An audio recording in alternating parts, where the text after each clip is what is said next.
ഞാൻ സത്യത്തിൽ ഒരു ഒരു പ്രൊഫഷനും അറിഞ്ഞുകൂടാത്ത ആളല്ലേ. എനിക്ക് പീക്കുണ്ടാകാൻ പറ്റത്തില്ല. കുഞ്ഞുങ്ങൾ പോയി കഴിഞ്ഞതിന് ശേഷം വീട് ഒരുക്കിക്കൊണ്ടിരിക്കുന്നത് കാത്തിരിക്കുന്നവരാണ്. ഇന്ന് ഈ നാട്ടിൽ മുഴുവൻ വീടുകളിനകത്തും പോയ കുഞ്ഞുങ്ങൾ തിരിച്ചു വരുമെന്ന് വിചാരിച്ച് നോക്കിയിരിക്കുന്ന അമ്മയച്ഛന്മാരുടെ ലോകമാണ്. അത് ലോകത്തിന് ദ്രോഹമുള്ള ബോംബുണ്ടാക്കുന്ന പണിയൊന്നുമല്ല. പ്രണയിക്കുന്നത് മറ്റുള്ളവർക്ക് ദ്രോഹം, മൂന്നാമതൊരാൾക്ക് ദ്രോഹമുള്ള പണിയല്ല. ഈ ജീവിതത്തിനെ പറ്റി അറിഞ്ഞുകൂടാത്ത സൈക്കോളജിസ്റ്റുകൾ ഇഷ്ടംപോലെ കുട്ടികളെ എങ്ങനെ വളർത്തണമെന്ന് പഠിപ്പിക്കുന്ന ഒരു കാലമുണ്ടായിരുന്നു. അത് മുഴുവൻ പ്രാക്ടീസ് ചെയ്തുണ്ടാക്കിയ ഒരു നാടാണ് ഈ അമേരിക്ക. അതിനകത്ത് മെയിനായിട്ടെന്ന് പറഞ്ഞാൽ ലൈംഗിക ബന്ധത്തിൽ ഈ പിള്ളേർ ഏർപ്പെടുമെന്നുള്ള പേടിയാണ് ഇവരുടേത്. അതിനാണ് എട്ടാം ക്ലാസ്സിൽ വിടുന്നത്.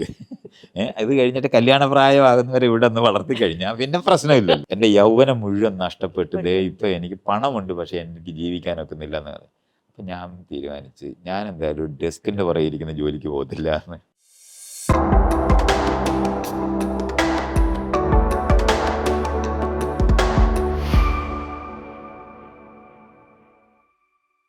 Hello and welcome everybody to our show.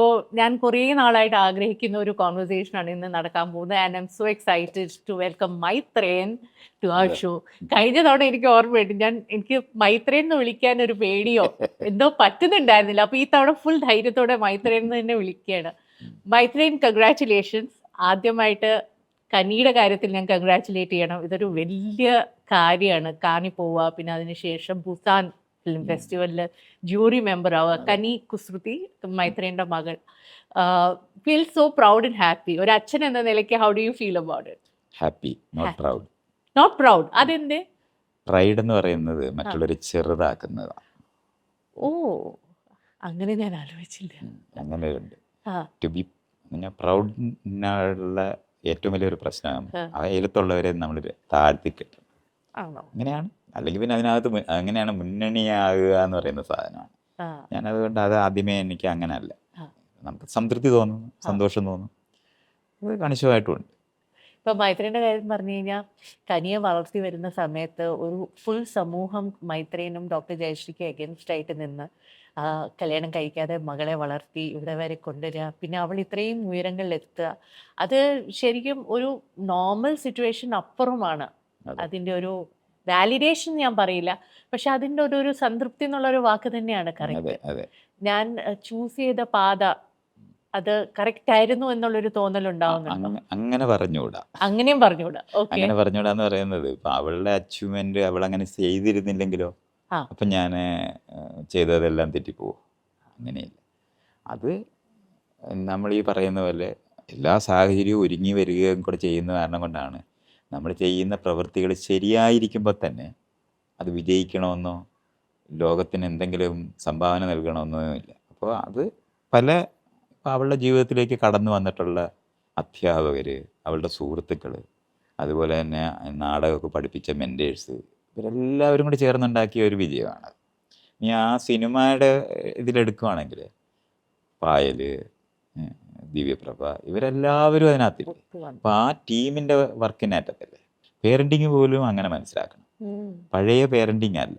പണ്ട് പേരൻറ്റിങ് എന്ന് പറഞ്ഞാൽ ഒരു ഗോത്രത്തിനകത്താണെങ്കിൽ ഒരു സംഘം സ്ത്രീകളോ മറ്റു കുട്ടികളും കൂടെ ആയിരുന്നു. അത് കഴിഞ്ഞാൽ പിന്നെ നമ്മളൊരു കൂട്ടുകുടുംബത്തിനകത്തായിരുന്നു. പിന്നെ ന്യൂക്ലിയർ ഫാമിലി വരുമ്പോഴാണ് നമ്മൾ ഈ പറയുന്ന അച്ഛനും അമ്മയും എന്ന് പറയുന്നത്. പക്ഷെ അപ്പോഴത്തേന് അവരെ സഹായിക്കാൻ വേണ്ടി കൃഷിയുണ്ട്, സ്കൂളുണ്ട്, മറ്റ് എന്തുമാത്രം സ്ഥാപനങ്ങൾ, എത്ര മനുഷ്യർ ചേർന്നിട്ടാണ് ഒരാളുടെ ജീവിതം അങ്ങനെ മാറ്റുന്നത്. ലോകം മുഴുവനും കോൺട്രിബ്യൂട്ട് ചെയ്തിട്ട് തന്നെയാണ് നമ്മളെല്ലാം വരുന്നത്. അതുകൊണ്ടാണ് നമ്മൾ സന്തോഷിക്കുന്നത് എന്ന് പറയുമ്പോൾ നമ്മുടേതാക്കാതെ ഉള്ള സന്തോഷമായിട്ട്. ഞാൻ പറഞ്ഞാലേ പായൽ ചെയ്യുന്നില്ലെങ്കിൽ അങ്ങനെ ഒരു സിനിമ തന്നെ ഉണ്ടാകും. അപ്പോൾ അതിനകത്ത് എൻ്റെ റോൾ എന്താ എന്ന് ചോദിക്കേണ്ട ചോദ്യങ്ങളുണ്ട്. അതുകൊണ്ടാണ് ഒത്തിരി പേര് ചേർന്നാണ് നമ്മളെല്ലാവരും നിലനിൽക്കുന്നതെന്നും കൂടെ അറിഞ്ഞുകൊണ്ടാണെങ്കിൽ നമുക്കത് മനസ്സിലാവും. അതിനകത്ത് ഇപ്പോൾ അവളുടെ ജീവിതത്തിനകത്ത് എനിക്ക് തോന്നുന്നു അവളൊരു പീക്കിലാണ് ഇപ്പം ജീവിച്ചുകൊണ്ടിരിക്കുന്നത്. അത് ആ ഓരോ വിജയവും നമുക്കൊക്കെ സന്തോഷം ഉണ്ടാക്കുന്ന കാര്യങ്ങളാണ്. പിന്നെ ഞാൻ ഈ പറയുന്ന കാര്യങ്ങൾക്ക് പരോക്ഷമായ വാലിഡേഷൻ അതിനകത്ത് സംഭവിക്കും. കാരണം അങ്ങനെ ചെയ്യുന്നില്ലെങ്കിൽ ആൾക്കാർ കൊണ്ട് വിജയിക്കുന്നതിനെ മാത്രമേ ആളുകൾ നോക്കുകയുള്ളൂ. ശരിക്കും പറഞ്ഞാൽ ആയിരക്കണക്കിന് പരാജിതരായവരുടെ തോളെ ചവിട്ടിയാണ് എല്ലാ വിജയം നിൽക്കുന്നത്. അപ്പോൾ അതും കൂടെ നമ്മൾ തിരിച്ചറിയേണ്ടതുണ്ട്. പീക്ക് എന്നുള്ളൊരു വാക്ക് ഉപയോഗിച്ചല്ലോ. കനിയുടെ ലൈഫിൻ്റെ ഒരു പീക്കിലാണ് നിൽക്കുന്നത്. മൈത്രേൻ്റെ ലൈഫിൻ്റെ പീക്ക് അതെപ്പോഴായിരുന്നു? അതോ ഇപ്പോഴാണോ? അതോ മുന്നോട്ട് നോക്കുന്നോ? എന്താണ്? അത് ഞാനൊരു പ്രൊഫഷണലായ ലോകത്തിൻ്റെ വാക്കിനകത്ത് അത് പറഞ്ഞത്. ആ അവളൊരു ആക്ടർ എന്നുള്ള നിലവാരത്തിൽ ഇൻ്റർനാഷണലായിട്ട് അവളുടെ സിനിമകൾ കാണപ്പെടുക എന്ന് പറയുന്നത് നമുക്കറിയപ്പെടുന്ന രാജ്യങ്ങളിലെല്ലാം ആ സിനിമ കാണിക്കുന്നുണ്ട്. ഇപ്പോൾ അവൾ 2 സിനിമ ഒന്നിച്ചാണല്ലോ, ഗേൾസ് വിൽ ബി ഗേൾസ് എന്ന് പറയുന്ന സിനിമയും ഓൾ വി ഇമാജിൻ ജെൻ എന്ന് പറയുന്ന 2 സിനിമയും ഒന്നിച്ചാണ് ഇപ്പോൾ ഓടിക്കൊണ്ടിരിക്കുന്നത്. അതുപോലെ തന്നെ ജൂറിയാകുക എന്ന് ഞാൻ പറഞ്ഞ പ്രൊഫഷണൽ എന്നുള്ള നിലവാരത്തിൽ അവളുടെ ഒരു ഒരു കോണ്ടെക്സ്റ്റിലാണ് പറയുന്നത്. ഞാൻ സത്യത്തിൽ ഒരു പ്രൊഫഷനും അറിഞ്ഞുകൂടാത്ത ആളല്ലേ. എനിക്ക് പീക്കുണ്ടാകാൻ പറ്റത്തില്ല. അത് ഞാനിങ്ങനെ ജീവിക്കുമ്പോൾ രസകരമായി ജീവിക്കാൻ പഠിച്ചിട്ടുണ്ടെന്നുള്ളതുണ്ട്. അത് എനിക്ക് തോന്നുന്നത് ഒരു 10-40 വർഷമായിട്ട് ഞാൻ ഈ ഒരു മലയുടെ മണ്ടയില. എനിക്ക് ഓർമ്മയുണ്ട്, നമ്മൾ ഇതിനു മുമ്പ് സംസാരിച്ചപ്പോൾ, അതായത് ഏകദേശം ഒരു 6 വർഷം മുമ്പ് മൈത്രൻ പറഞ്ഞ ഒരു കാര്യമുണ്ട്, അത് എല്ലാവരുടെ മനസ്സിൽ തട്ടിയത്. The purpose of life is living itself. ജീവിക്കുക എന്നുള്ളത് തന്നെയാണ് ജീവിതത്തിൻ്റെ പേർപ്പസ്. അതിൽ നിന്ന് മാറിയിട്ടുണ്ടോ? ആ ഒരു ചിന്താഗതിയിൽ നിന്ന് മാറിയിട്ടുണ്ടോ? അല്ല, ഞാൻ വളരെ ശരിക്കും വിപുലമായിട്ടുണ്ട്, ആഴത്തിലായിട്ടുണ്ട്. അപ്പോൾ എൻ്റെ എക്സ്പീരിയൻസസ് എന്ന് പറയുന്നത് ജീവിതത്തിനെ പറ്റിയുള്ളത് വളരെ ഡീപ്പാണ്. അപ്പോൾ അത് കാരണം കൊണ്ട് ഈ ആളുകൾ എന്നെ ഇങ്ങനെ ഇപ്പം നമ്മൾ സംസാരിക്കുകയൊക്കെ ചെയ്യുന്ന സമയത്ത് വിഷമിപ്പിക്കാനായിട്ടൊക്കെ പറയുമ്പോൾ ഞാനങ്ങനെ അതൊരു ചലഞ്ച് മാത്രമാണ് എനിക്ക്. ഞാൻ കേരളത്തിൽ തന്നെയല്ലയോ ഈ 70 വർഷവും ജീവിച്ചിരുന്നത്. അപ്പോൾ ആ ജീവിച്ചിരിക്കുന്ന സമയത്ത് ഇതേ നാട്ടിൽ ഇതേ ആളുകളുടെ ഇടയിൽ തന്നെയല്ലയോ നമ്മൾ എല്ലാ തരത്തിലും ആളുകൾ ജീവിക്കാൻ പറ്റില്ല എന്ന് പറയുന്ന കാര്യങ്ങൾ, അതൊന്നും ഇവിടെ നടക്കത്തില്ലെന്ന് പറയുന്ന കാര്യങ്ങളാണല്ലോ ഞാൻ ജീവിച്ചത്. അപ്പോൾ നല്ല രസമായിട്ടാണ് ജീവിച്ചിട്ടുള്ളത്. അതിൻ്റെ സന്തോഷമുള്ളത്. കൂടെ ഒരു പങ്കാളി ഉണ്ടായിരുന്നല്ലോ കുറേ വർഷങ്ങൾ. ഇപ്പം നിങ്ങളുടെ ഒരു സ്റ്റേറ്റസ് മാറിയിട്ടുണ്ട്. സേ ഫോർ ഇൻസ്റ്റൻസ് അല്ലേ, ഡോക്ടർ ജയശ്രീ? ഇല്ല, അന്നും ഇന്നും ഒരുപോലെ തന്നെയാണ്. ജയശ്രീ പാർട്ട്ണറിൽ നിന്ന് ഫ്രണ്ടായി മാറി. അത് ഞാൻ പാർട്ട്ണർ എന്ന് പറയുമ്പോൾ ഞങ്ങൾ രണ്ടുപേരും കൂടെ ചേർന്ന് ചെയ്തിരുന്ന ഒരു പ്രവൃത്തിയാണ് കനിയെ വളർത്തുക എന്ന് പറയുന്നത്. ഞങ്ങൾ രണ്ടുപേരും കൂടെ ചേർന്ന് നടത്തിയിരുന്ന സാമൂഹ്യ പ്രവർത്തനമാണ്. ഞാൻ ആ സാമൂഹ്യ പ്രവർത്തനം അവസാനിപ്പിക്കുകയും അതേപോലെ തന്നെ ഈ കനി വളർന്ന് തന്നെത്താൻ ജീവിക്കുന്ന ആളായി മാറുകയും സ്വാഭാവികമായി അതിൻ്റെ അന്ത്യം വരികയും ചെയ്തത്. അതുമാത്രമാണ് പറഞ്ഞിട്ടുള്ളത്. ആ ഏരിയയാണ് സാധാരണ കുടുംബം ആൾക്കാർ പറയുമ്പോൾ വിവാഹിതരായിട്ട് നടത്തുന്ന കുടുംബവും വിവാഹിതരല്ലാതെ നടത്തിയാലും അത് കുടുംബം തന്നെയാണ്. അതിൻ്റെ ഫങ്ഷൻ തീരുന്നതെന്ന് പറയുന്നത് എന്തിനാണോ നമ്മൾ ഉദ്ദേശിക്കപ്പെടുന്നത്, അടുത്ത തലമുറയെ ഉൽപ്പാദിപ്പിച്ച് നമുക്ക് പകരം നാട്ടിൽ നിലനിർത്തുക എന്ന് പറയുന്നതാണ് ഈ കുടുംബം. അതിൽ വളർന്നിറങ്ങി പറന്നു പോകുന്ന ആളാണ്. ആ പറന്നു പോയി കഴിഞ്ഞാൽ വെറുതെ പിന്നെ നമ്മൾ ഈ പെര നോക്കിയിരിക്കുക എന്ന് പറയുന്നത് ഈ ലോകത്ത് വേറെ ഒരു ജീവി അത് ചെയ്യുന്നുണ്ടാവില്ല. ശരിക്കും രണ്ടുപേര് തുടരുന്നത് അവർക്ക് മീനിങ് ഫുള്ളായിട്ട് തുടരുന്നതിന് ആർക്കും ഇല്ല. മീനിങ് ഫുൾ അല്ലാതെ തുടരുന്ന ഒരു ലോകമുണ്ട്. കാരണം ഈ വീട് ഒരുക്കുന്നത് നമ്മൾ കുഞ്ഞുങ്ങളെ വളർത്താനാണ്. കുഞ്ഞുങ്ങൾ പോയി കഴിഞ്ഞതിന് ശേഷം വീട് ഒരുക്കിക്കൊണ്ടിരിക്കുന്നത് കാത്തിരിക്കുന്നവരാണ്. ഇന്ന് ഈ നാട്ടിൽ മുഴുവൻ വീടുകളിനകത്തും പോയ കുഞ്ഞുങ്ങൾ തിരിച്ചു വരുമെന്ന് വിചാരിച്ച് നോക്കിയിരിക്കുന്ന അമ്മയച്ഛന്മാരുടെ ലോകമാണ്. അതാണ് ഞാനില്ലാതെ. അത് ഇപ്പോൾ ജയശ്രീ പ്രൊഫസറാണ്, അവർ ജോലി ചെയ്ത് ജീവിക്കുന്നുണ്ട്. അവരെന്താണ് ചെയ്യുന്നത്, അവർക്ക് സന്തോഷകരമായി ജീവിക്കുന്നുണ്ട്. എന്നെ കാണണമെന്നോ എന്തെങ്കിലും ആവശ്യമുണ്ടെന്നുണ്ടെങ്കിൽ ഫോണിനകത്ത് തീരുന്ന പ്രശ്നം മാത്രമാണ്. ഞാൻ അന്ന് ചെയ്തിരുന്ന, ഞങ്ങൾ രണ്ടുപേരുടെ ടീമായിട്ട് ചെയ്തിരുന്ന പ്രോജക്റ്റുകൾ കാര്യങ്ങൾ ഇതെല്ലാം ഉണ്ട്. അത് ഞാൻ ഇന്ന് ചെയ്യുന്നില്ല. അത്രയേ ഉള്ളൂ. അവരെൻ്റെ പാർട്ട്ണറാണ്. ഞാൻ അവരെ പണ്ട് അങ്ങനെ തന്നെ ജീവിത പങ്കാളി എന്ന് തന്നെയാണ് എഴുതിയിട്ടുള്ളത്. ഞാനിപ്പോൾ എഴുതിയ പുസ്തകത്തിനകത്തും അങ്ങനെ തന്നെയാണ് മെൻഷൻ ചെയ്തത്. എനിക്ക് കൂട്ടുകാരികളുണ്ടായിട്ടുണ്ട് എന്നുള്ളത്, വേറൊരു പാർട്ട്ണറായി ഞാൻ ഇന്നും ഡോക്ടർ ജയശ്രീ തന്നെയാണ്. പക്ഷേ ഞങ്ങളുടെ ജീവിതത്തിനകത്ത് മറ്റൊരാളെ പ്രണയിക്കാനുള്ള സ്പേസ് ഉണ്ടാകണമെന്ന് ആദ്യം തൊട്ട് ഉള്ള സ്ഥലമായിരുന്നു. പക്ഷേ ഞാൻ 20 വർഷം കനിയെ വളർത്തുന്ന സമയത്ത് ഞാനത് ചെയ്യത്തില്ല. വേറെ ഈ പറഞ്ഞ പോലെ അറ്റൻഷനും കൊടുക്കണം, നമ്മുടെ സമയം അതിന് വേണം. അതില്ല. ആ പണി തീർന്നു കഴിഞ്ഞപ്പോൾ ഉണ്ട്. അത് ലോകത്തിന് ദ്രോഹമുള്ള ബോംബുണ്ടാക്കുന്ന പണിയൊന്നുമല്ല പ്രണയിക്കുന്നത്. മറ്റുള്ളവർക്ക് ദ്രോഹം, മൂന്നാമതൊരാൾക്ക് ദ്രോഹമുള്ള പണിയല്ല. എന്തിനു പ്രണയിക്കണം എന്നുള്ളൊരു ചോദ്യം കൂടി വരുന്നുണ്ട്. കാരണം ഇപ്പോൾ പ്രണയത്തിൻ്റെ ഒരു സങ്കല്പം എന്ന് പറയുന്നത് മാറി മറിഞ്ഞിരിക്കുന്ന ഫോണിലേക്ക് ഒതുങ്ങുകയോ എന്തൊക്കെയോ പഴയ ഒരു രീതിയോ അല്ല ഒരു അല്ല പ്രണയത്തിന്. അല്ല, പണ്ട് പ്രണയം എന്ന് പറഞ്ഞാൽ രണ്ടുപേര് തമ്മിൽ വളരെ അകലെയാ. അവർക്ക് തൊട്ടടുത്ത അയലത്തെ വീട് അകലെയാ. ആ അതുകൊണ്ട് വേലിക്കിൽ നിന്ന് കാണുന്നതേ ഉള്ളൂ. ഒരു കത്തിനകത്തൂടെ എഴുതുന്നതൊക്കെ. അല്ലാതെ യഥാർത്ഥത്തിലുള്ള പ്രണയം ഉണ്ടാവുകയാണെന്നുണ്ടെങ്കിൽ കുഞ്ഞുങ്ങളുണ്ടാവും. ഉം. ഇന്ന് മറ്റു തരത്തിലുള്ള കമ്മ്യൂണിക്കേഷന് എളുപ്പമായി മാറിയത് കാരണം കൊണ്ട് മനുഷ്യർ തമ്മിൽ കുറേ കൂടെ ഓപ്പണായിട്ട് സംസാരിക്കാനും പറയാനും പറ്റും അവരുടെ പ്രൈവസിയിൽ. ഉം. അപ്പോൾ നമ്മൾ ഈ സെൽഫോണിനകത്തൊക്കെ അങ്ങോട്ടും ഇങ്ങോട്ടും സംസാരിക്കാൻ പറ്റുന്നവരായി മാറുന്ന കാരണം കൊണ്ട് പഴയകാല രീതികൾ ഉപയോഗിക്കേണ്ടി വരുന്നില്ല എന്നുള്ളത് മാത്രമേ ഉള്ളൂ. പ്രണയം അത് തന്നെ. പ്രണയം അങ്ങനെ വരുകയുള്ളൂ. പ്രണയം എന്ന് പറയുന്നത് മനുഷ്യർ ആരെങ്കിലും സങ്കല്പിച്ചുണ്ടാക്കുന്നതല്ല. വിശപ്പ് വരുന്ന പോലെ അത് എങ്ങനെയാണ് പോവും? രണ്ടുപേര് പരസ്പരം തിരഞ്ഞെടുക്കുന്നതാണ് പ്രണയം. അതെപ്പോഴും ഉണ്ടാവും, എന്നും ഉണ്ടാവും. അപ്പൊ നമുക്ക് ഇന്നും ഡോക്ടർ ജയശ്രീയോട് പ്രണയം ഉണ്ടെന്ന് തന്നെയാണോ പറയുന്നത്? ജയശ്രീയോട് എനിക്ക് പഴയ പ്രണയമില്ല, അങ്ങനെയല്ല പറയുന്നത്. ആ. ഞങ്ങൾ ഇണകളായിട്ട് ചെയ്യേണ്ട എല്ലാ പണിയും ചെയ്യുന്നത്. ഇന്ന് നല്ല സുഹൃത്തുക്കളാണ്. പ്രണയം പുതിയ ആളുകളോടെ നമുക്കുണ്ടാവുള്ളൂ. ഉം. നമുക്ക് പ്രണയം നിലനിർത്തിക്കൊണ്ട് പോകാനൊക്കത്തില്ല. അതിനൊരു വിശപ്പ് പോലെയാണ്. ഭക്ഷണം കഴിച്ചു കഴിഞ്ഞിട്ട് വിശപ്പ് കിടുവല്ലോ. എങ്ങനെ പറ്റും? പിന്നെ ഇനി ഒരു അടുത്ത വിശപ്പുണ്ടാകുന്നത് വരെ കാത്തിരിക്കാനേ പറ്റത്തുള്ളൂ. അല്ലാതെ നമ്മൾ എത്ര നല്ല ഭക്ഷണം മുന്നേ വെച്ചാലും അത് കഴിക്കാൻ ഒക്കത്തില്ല. അതുപോലെയാണ് വികാരങ്ങളെയൊക്കെ അങ്ങനെ മനസ്സിലാക്കേണ്ടതുണ്ട്. ആളുകൾ അങ്ങനെ മനസ്സിലാക്കാതെ സാമൂഹികമായ ആവശ്യങ്ങളുണ്ട്, നമ്മൾ ഉണ്ടാക്കിയിട്ടുള്ള നിയന്ത്രണങ്ങൾ, ഉം. അതിനകത്ത് മാത്രമേ ഇത് ചെയ്യാവൂ എന്ന് പറയുന്നത് കൊണ്ടാണ് ഇത് മനസ്സിലാക്കാൻ പറ്റാറ്. ഇത് നമുക്ക് എല്ലാവർക്കും ഉണ്ടാകും. നമ്മൾ അതിന് വെള്ളവും വളവും കൊടുക്കണമെന്നുണ്ടെങ്കിൽ നമുക്ക് സാധിക്കുന്നിടത്ത് മാത്രമേ ചെയ്യൂ. അതിൻ്റെ ഇടയ്ക്കൊരു കാര്യം ചോദിക്കട്ടെ, ഈ യു എസിൽ പോയിട്ട് പ്രണയം തോന്നിയില്ലേ ആരോടും? കഴിഞ്ഞ ഒരു വർഷമായിട്ട് യു എസിൽ പല ആൾക്കാരെ കാണുകയും അവരുടെ കൂടെ താമസിക്കുകയും അവിടെ എന്തെങ്കിലും ഒരു എക്സ്പീരിയൻസ് ഉണ്ടായിട്ടുണ്ടോ? ഇല്ല, ഇല്ല. മൈത്രേയൻ തീരെ പ്രതീക്ഷിക്കാത്ത ഒരു എക്സ്പീരിയൻസ് സത്യത്തിലുണ്ടായിട്ടില്ല. ഉണ്ടായിട്ടില്ല. ഇല്ല. അതിൻ്റെ കാരണം എന്ന് പറയുന്നത് ആളുകൾ എൻ്റെ അടുത്ത് ഞാൻ ഇനിയൊരു എന്താ പ്രണയിക്കാൻ ഡിസൈറബിൾ ആയിട്ട് അയ്യോ വരും. അങ്ങനെയല്ല, ഞാൻ അല്ല. അതൊരു തമാശ രീതി ആ പറഞ്ഞതാണ്. ഞാൻ അങ്ങനെ പ്രണയിക്കാനായിട്ട് ഇപ്പം ഞാൻ ഒരു സീരിയസ് ആയ ഒരു പ്രണയം അനുഭവിക്കാനായിട്ടൊക്കെ ആ. അങ്ങനെ ഒരു സമയമില്ല. അല്ല, ആ. പിന്നെ കൗതുകങ്ങളുണ്ടായിട്ടുള്ള മനുഷ്യരുണ്ടാവും. ആ. കൗതുകം ഉണ്ടാവും, നമ്മുടെ കൂടെ നടക്കണമെന്ന് തോന്നുന്നുണ്ടാവും. അതുപോലുള്ള സ്ഥലങ്ങളിൽ അപ്പുറത്തോട്ട് ഞാനും അതൊരു മുൻകൈ എടുത്തിട്ട് ഒന്നും നർച്ചർ ചെയ്തിട്ടേ ഇല്ല. ഒരു പ്രണയത്തിന് സാധ്യത തോന്നുന്ന മനുഷ്യർ നമ്മുടെ മുന്നിൽ എന്നും വരും. ഉം. അത് നമ്മൾ ഞാനതാ പറഞ്ഞ വെള്ളവും വളവും വെള്ളം കൊടുത്താലേ അത് വളരുള്ളൂ. നാം വിടുന്നതൊക്കെ കാണാൻ പറ്റും, പക്ഷേ അത് ചെയ്തിട്ടില്ല. ഞാൻ നേരത്തെ പറഞ്ഞ പോലെ അത് ചെയ്തിട്ടില്ല. പക്ഷേ അത് കാരണം കൊണ്ട് അങ്ങനെ സവിശേഷമായ ഒരാളോട് അങ്ങനത്തെ ഒരു അടുപ്പം ഈ പോയ സ്ഥലത്തൊന്നും ഉണ്ടായിട്ടില്ല. ഈ യു എസ് ട്രിപ്പിൽ നിന്ന് എന്താണ് മൈത്രേയൻ്റെ ഒരു ഒബ്സർവേഷൻ എന്ന് പറയുന്നത്?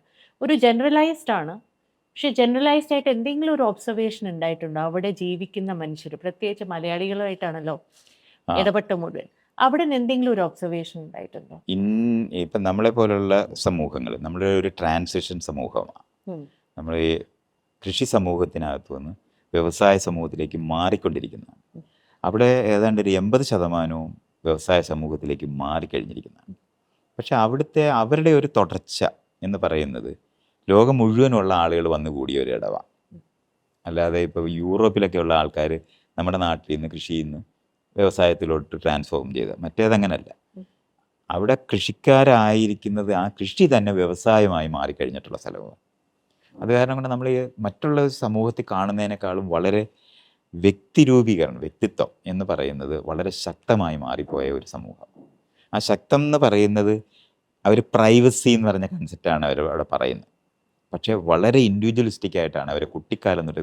അത് നമുക്ക് മനസ്സിലാകാനുള്ളതെന്ന് പറഞ്ഞാൽ കുഞ്ഞായിരിക്കുന്ന സമയത്ത് ഒരിക്കലും ചെയ്തുകൂടാത്തതായിട്ടുള്ള ഒരു കാലഘട്ടത്തിനകത്ത് സൈക്കോളജിയൊക്കെ ഡെവലപ്പ് ചെയ്തിട്ട് കുട്ടികളെ എങ്ങനെ വളർത്തണമെന്ന് എഴുതുകയും പറയുകയും ചെയ്തിട്ട് കരയുമ്പോൾ എടുക്കരുത്, കാരണം അത് അവരെ കരയുമ്പം അവർ കൂടുതൽ കരയാനായിട്ട് അത് സഹായിക്കുന്നു പറയുന്ന, ശരിക്കും പറഞ്ഞാൽ ജീവനെ പറ്റിയും ജീവിതത്തിനെ പറ്റിയും അറിഞ്ഞുകൂടാത്ത സൈക്കോളജിസ്റ്റുകൾ ഇഷ്ടംപോലെ കുട്ടികളെ എങ്ങനെ വളർത്തണമെന്ന് പഠിപ്പിക്കുന്ന ഒരു കാലമുണ്ടായിരുന്നു.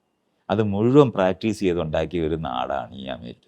കുഞ്ഞുങ്ങൾ നമ്മുടെ നെഞ്ചത്ത് കിടത്തും ശരീരത്ത് മുട്ടിക്കിടന്ന് വളരേണ്ട ആദ്യത്തെ ഒരു 5 വയസ്സെങ്കിലും ഉണ്ട്. അതിന് ശേഷമാണ് അവർ ശരിക്കും പറഞ്ഞാൽ അടുത്ത മുറികളിലേക്ക് പോകേണ്ടത്. 12 വയസ്സാകുമ്പോൾ അവർക്ക് സ്വന്തമായിട്ടുള്ള ഇടം ഉണ്ടാകേണ്ടത്. ഇതങ്ങനെയല്ല. കൊച്ചു കുഞ്ഞുങ്ങളെ തൊട്ടടുത്ത് ക്രിബിനകത്ത് ഇടുക ചെയ്യുക. അപ്പം തൊട്ട് അവർ അന്യപ്പെടുത്തും.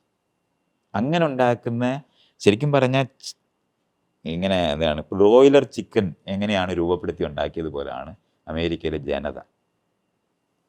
ആ ജനതയുടെ ജനാധിപത്യ ബോധമെന്ന് പറയുന്നത് ഭയങ്കര അതിരുബോധമുള്ള കലരത്ത് അങ്ങനത്തെ മനുഷ്യരെ അവർ ഉൽപ്പാദിപ്പിച്ച് കളഞ്ഞിട്ടുണ്ട്. അവിടെയാണ് നമ്മൾ ഈ പ്രൈവസി എന്ന് അവർ പറയുമ്പം നമുക്കത് മനസ്സിലാക്കാനേ പറ്റത്തില്ല. കാരണം നമ്മൾക്ക് കലർന്ന് നിൽക്കുന്ന ഒരു ഏരിയ ഉണ്ട്, അത് തീരെ ഇല്ലാതെ കുട്ടിക്കാലത്ത് ഒരിക്കലും ചെയ്തുകൂടാത്തതാണത്. അതേ സമയത്ത് 5 വയസ്സാകുമ്പോൾ ചെയ്യേണ്ടതുമാണ്.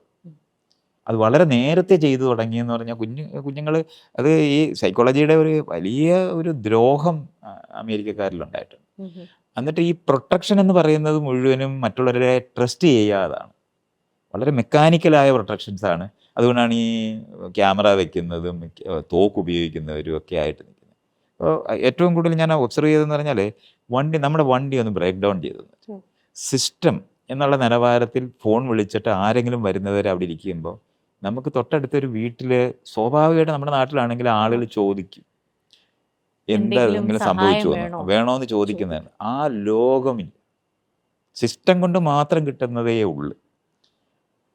നമുക്കെന്നാ ഒരു അത്യാവശ്യമുണ്ട്, അതിന് അടുത്ത വീട്ടിലോട്ട് കയറാമെന്ന് ആലോചിച്ചാൽ അവിടെ ഉള്ളവരെ അവിടെ നിൽക്കും. കാരണം ഈ വീട്ടിലേക്ക് കയറാൻ പറ്റുമോ എന്ന് ആലോചിക്കുകയേ പറ്റുള്ളൂ. ഓടിച്ച് കയറാനൊന്നും ആലോചിക്കാൻ പറ്റത്തില്ല. അവർ കതക് തുറക്കത്തില്ല എന്നുള്ളത് മാത്രമല്ല, അവരപ്പം തന്നെ പോലീസിനെ വിളിക്കുന്നുണ്ട്. ഞാൻ ആലോചിക്കുന്നത് നമ്മളൊക്കെ എത്രയോ യാത്ര ചെയ്യുമ്പോൾ ഇടയ്ക്കൊന്ന് വാഷ്റൂമിൽ പോകണം എന്ന് പറഞ്ഞിട്ട് നമ്മൾ നിർത്തി അറിയാത്ത വീടുകളിൽ പോയിട്ടുണ്ട്. നമുക്ക് അവർ വെടിവെച്ച് കളയും ശരിക്കും. ലിറ്ററലി ശരിക്കും എന്നുള്ളത് നമ്മൾ അങ്ങനെ തന്നെയാണ് പറയുന്നത്. അവർക്ക് അത് വെടിവെക്കുമ്പം അവർ ഭയന്നിട്ട് തന്നെയാണ് വെടിവെക്കുന്നത്. അപരിചിതനായ ഒരാൾ എൻ്റെ വീട്ടിലേക്ക് നോക്കി നിൽക്കുന്നു എന്ന് പറഞ്ഞിട്ട് ആദ്യമേ പോലീസിനെ വിളിക്കും. നമ്മൾ ഈ കയറാനൊന്നും മടിക്കും ആ നാട്ടിലുള്ളവരാണെങ്കിൽ. അവർ കയറിപ്പോയാൽ ഭയങ്കര അത്ഭുതമാണ് ആളുകൾ അങ്ങനെ പരസ്പരം സഹായിക്കുന്നതൊക്കെ. നമ്മുടെ നാട്ടിലൊക്കെ വളരെ എളുപ്പത്തിലൊക്കെ റോഡിൻ്റെ സൈഡിൽ ഒരാൾ ആക്സിഡൻ്റ് ആയാൽ ഉടനെ തന്നെ ആൾക്കാരെടുത്ത് ആശുപത്രിയിൽ എത്തിക്കുക എന്നൊക്കെ പറയുന്നതൊന്നും ആരോടും ചോദിച്ചിട്ടൊന്നുമല്ല. ഇതങ്ങനല്ല. അതിന് ഇവർ ഒത്തിരി പേര് ചെയ്യുന്ന ഒരാളെ കാണുമ്പോൾ അത് അടുത്ത വീഡിയോയ്ക്കകത്ത് എടുത്തിടും, ഭയങ്കര ഒരു സംഭവം ചെയ്യുന്നത് പോലെ. നമുക്കിവിടെ എല്ലാ ദിവസവും ആളുകൾ ചെയ്യുന്ന കാര്യങ്ങളാണ്. അപ്പോൾ ആ കമ്മ്യൂണിറ്റി എന്ന് പറയുന്ന സാധനത്തിനെ സിസ്റ്റമാറ്റൈസ് ചെയ്തിട്ട് ഈ വ്യക്തികളെ വളരെ അതിരുള്ള, ശരിക്കും പറഞ്ഞ മൂലയും അതിരും സ്ക്വയർ എന്നൊക്കെ നമ്മൾ പറയാവുന്ന തരത്തിൽ തട്ടിയും മുട്ടിയും ചേരാത്ത, കലവും തമ്മിൽ ചേരാത്ത പോലുള്ള വ്യക്തികളെയാണ് അവർ രൂപപ്പെടുത്തിയിട്ടുള്ളത്. ഭയങ്കര വിഷമം തോന്നിയിട്ടുണ്ടായിരിക്കും അല്ലേ മൈത്രേയന്? പ്രത്യേകിച്ച് അവരുടെ ഒരു പേഴ്സണൽ സ്പേസിലേക്കാണ് കടന്നത്. അതായത് മലയാളികളാണെങ്കിൽ പോലും അവരുടെ വീടിനകത്ത് അവരുടെ ആൾക്കാരുടെ ഇടയ്ക്കാണ് ജീവിച്ചത്. എത്ര വീടുകളിൽ ജീവിച്ചിട്ടുണ്ടാവും ഒരു വർഷത്തിൽ? കുറേ അല്ല, ഞാൻ ശരിക്കും പറഞ്ഞ 5 മാസമേ ഉണ്ടായിരുന്നു. 5 മാസം ഉണ്ടായിരുന്നല്ലോ. ഈ 5 മാസത്തിനകത്ത് ഞാൻ 16 സ്റ്റേറ്റിൽ പോയി. എനിക്ക് തോന്നുന്നു ഒരു 4-5 വീട്ടിലെങ്കിലും ഓരോ സ്റ്റേറ്റിലും താമസിച്ചിട്ടുണ്ട്. ശരിക്കും പറഞ്ഞാൽ അവരുടെ ജീവിതം ഷെയർ ചെയ്യാനാണ് എന്നെ വിളിക്കുന്നത്. അത് കാരണം കൊണ്ട് ഞാനിങ്ങനെ വീടുകളിനകത്ത്, അപ്പം ഈ പറയുന്ന പോലെ ഇപ്പം നിങ്ങൾ എന്നോട് ഇൻ്റർവ്യൂ ചെയ്യുന്ന പോലെ തന്നെയാണ് ഈ ആളുകൾ എന്നോട് സംസാരിക്കുന്നത്. മകനെ വളർന്ന് അപ്പം എന്താ ഇപ്പം ചെയ്യുന്നത്, ഞാൻ പറയുന്ന പോലെ ചെയ്യുന്നത്. അപ്പം ഏറ്റവും വലിയ രസം എന്താണെന്ന് ചോദിച്ചാൽ, ഇവിടെ വളർന്ന 80% മലയാളികളാണ് എന്നെ കാണുന്നത്, വളർന്ന. അപ്പോൾ അവർ ഇവിടുത്തെ ലോകവും വാല്യൂസുമാണ് ക്യാരി ഓവർ ചെയ്യുന്നത്. എന്നിട്ട് അവിടെ പോയിട്ട് അവരൊരു ചെറിയ കമ്മ്യൂണിറ്റി ബിൽഡ് ചെയ്തിട്ട് അതിനകത്താണ് ജീവിക്കുക ചെയ്യുന്നത്. അപ്പം അങ്ങനെ വളരെ മൈനോറിറ്റി ആയിട്ട് സ്വയം മാറുകയും ചെയ്യും. കാരണം വലിയ ഒരു രാജ്യത്ത് വ്യത്യസ്തമായ ആളുകളെല്ലാം ഉള്ളതുകൊണ്ട് ആരോട് കൂടണമെന്ന് അറിഞ്ഞുകൂടാതെ ഉണ്ടാക്കുന്ന ഈ കമ്മ്യൂണിറ്റി ഫീലിംഗ് ആണ് സത്യത്തിൽ അവിടെ ഉള്ളത്. 80-ലോ 90-ലോ പോയ ഒരാളാണെന്നുണ്ടെങ്കിൽ ആ കാലത്തിനകത്ത് ഇവർ ട്രാപ്ഡാണ്. എന്നിട്ട് അവർ അവിടുത്തെ ആ മൂല്യങ്ങളെന്ന് പറയുന്ന സാധനങ്ങളൊന്നും ഇവർക്ക് വളരെ അപരിചിതമാണ്. അപ്പോൾ ഈ കുഞ്ഞുങ്ങളെ മുഴുവൻ പ്രൊട്ടക്റ്റ് ചെയ്യും. അങ്ങനെ പ്രൊട്ടക്റ്റ് ചെയ്ത് വളർത്തിയിട്ട് ഈ കുഞ്ഞുങ്ങൾ അവിടുത്തെ വാല്യൂസ് ഇംബൈവ് ചെയ്യാതിരിക്കാൻ വേണ്ടി ഇവർ വേലി കെട്ടുന്ന പോലുള്ള സകല പണിയും ചെയ്യും. ഭയങ്കര രസമാണ്. എന്നിട്ട് ഈ കേരളത്തിനകത്തുള്ള പഴയ മൂല്യങ്ങൾ മുഴുവനും അവിടെ നിന്നിട്ട് നമുക്ക് തന്നെ അത്ഭുതം തോന്നും. ഒരു കാലത്ത് അവർ വീട്ടിൽ അവരുടെ സ്വന്തം വീട്ടിൽ ഒരിക്കലും ചെയ്തിട്ടില്ലാത്ത കാര്യങ്ങൾ മുഴുവനും പണ്ടൊക്കെ എങ്ങനെയായിരുന്നു അമ്മയും അച്ഛനൊക്കെ വേഷം കെട്ടി നടന്നത്, ആ വേഷം വരെ നമ്മളാരും കണ്ടിട്ടില്ലാത്ത ഓണം അവർ ആഘോഷിക്കുന്നുണ്ട്. അത്രയും പഴയ പഴയ സാധനം. ഇങ്ങനെ ശരിക്കും കൗതുകം തോന്നും അല്ലേ? സ്പേസിനകത്ത് കുടുങ്ങി, കാലത്തില് പാസ്റ്റിനകത്ത് കുടുങ്ങിപ്പോയവരെയാണ് ഞാൻ അതിനകത്ത് ഒത്തിരി പേരെ കണ്ടത്. എന്നിട്ട് ഇവർക്ക് ഈ കുഞ്ഞുങ്ങളുടെ ഏറ്റവും വലിയ രസം എന്താണെന്ന് വെച്ചാൽ കുട്ടികൾ സ്കൂളിൽ പോകുമല്ലോ. ഉം. അപ്പോൾ സ്വാഭാവികമായിട്ടും ഈ അമേരിക്കൻ ലോകത്താണ് അവർക്ക് അവരുടെ എന്ന് പറഞ്ഞാൽ നമ്മൾ സതീർത്ഥ്യർ എന്ന് പറഞ്ഞാൽ പിയേഴ്സ് ഉം. എന്ന് പറയുന്ന ഉം. ആളുകളുടെ അടുത്താണല്ലോ അവർ കൂട്ടുകൂടുന്നത്. അപ്പോൾ സ്വാഭാവികമായിട്ടും അവിടുത്തെ വാല്യൂസിനകത്തേക്ക് അവർ എൻട്രി ചെയ്യും. ഇത് നമ്മുടെ ഐഡന്റിറ്റി മുഴുവൻ പോകുമെന്ന് തോന്നിയിട്ട് ഇവരെ പുറത്ത് മറ്റുള്ളവരുമായിട്ട് മിങ്കിൾ ചെയ്യുന്നത് കുറയ്ക്കാതെ എങ്ങനെയൊക്കെ പറ്റുമെന്നുള്ളത് റിസർച്ച് ചെയ്യും. ഭയങ്കര രസമാണ്. അവർ രണ്ട് തരത്തിലെ മനുഷ്യരാണ് പിന്നുള്ളത്. അല്ലെങ്കിൽ 8ാം ക്ലാസ് ആകുമ്പോൾ ഇങ്ങോട്ട് ഷിഫ്റ്റ് ആ മുഴുവൻ അതാണ് അവിടുത്തെ വാല്യൂസ് പഠിക്കാതിരിക്കാനെന്നാണ്.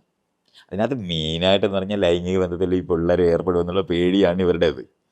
അതിനാണ് 8ാം ക്ലാസ്സിൽ വിടുന്നത്. അത് കഴിഞ്ഞിട്ട് കല്യാണ പ്രായമാകുന്നവരെ ഇവിടെ ഒന്ന് വളർത്തി കഴിഞ്ഞാൽ പിന്നെ പ്രശ്നമില്ലല്ലോ. അവിടെ വളർന്ന കുഞ്ഞുങ്ങൾ നമ്മുടെ നാട്ടുകാർ അവരവിടെ ആൾക്കാരെ കണ്ടെത്തി വിവാഹം കഴിച്ചു കഴിഞ്ഞാൽ പിന്നെ അവർ അമേരിക്കക്കാരാണോ അല്ലയോ ഈ കേരളത്തുകാരാണോ എന്ന് പറഞ്ഞ് വെറുതെ അവരിങ്ങനെ ആലോചിക്കുന്നു. ഞാൻ എൻ്റെ വീട് ഞാൻ യൂറോപ്പിൽ നിന്ന് വന്നിട്ടുള്ള അമേരിക്കക്കാരനെ പോലെ തന്നെയാണ് പിന്നെ. പക്ഷേ ഈ ആ ട്രാൻസിഷൻ സമയം വളരെ കഠിനമാണ് അവർക്ക്. എല്ലാ തലമുറകളും എല്ലാം അത് ഭയങ്കര പാടായിട്ട് നമ്മളത് അനുഭവിക്കുക. അവർക്കത് പറഞ്ഞ് മനസ്സിലാക്കാൻ. അപ്പോൾ ഇവരാണെങ്കിൽ ഈ പാസ്റ്റിൽ ട്രാപ്ഡായി പോയവരാണ്. അവർക്ക് അപ്പോൾ എന്നിട്ട് നാട്ടിൽ വന്നിട്ട് ഇവിടെ ഉള്ളവരെല്ലാം വഴക്ക് പറയും.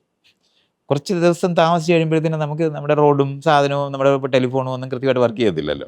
അപ്പോൾ പെട്ടെന്ന് അങ്ങ് പോവുകയും ചെയ്യും. അതുവരെ ഇവിടെ എല്ലാവർക്കും ഉപദേശമൊക്കെ കൊടുക്കും. മൈത്രേൻ്റെ കാര്യം പറഞ്ഞു കഴിഞ്ഞാൽ മൈത്രൻ വളർന്നതെല്ലാം ഇവിടെ നാട്ടിൽ തന്നെ. പക്ഷേ ഇങ്ങനെ ഒരു വ്യത്യസ്ത ചിന്താഗതി ഉണ്ടാവാനുള്ള പ്രമുഖ കാരണങ്ങൾ എന്താണ്? വാട്ട് ആർ ദ മോസ്റ്റ് എന്താ പറയുക influential ideas of people for you? ഈ ഷേപ്പ് ചെയ്തത് എന്തുകൊണ്ടാണ്? ഒരു 9ാം ക്ലാസ്സിൽ വെച്ച് തന്നെ ഈ ദൈവം എന്ന് പറയുന്നതിനെ ഉപേക്ഷിച്ചതാണ്.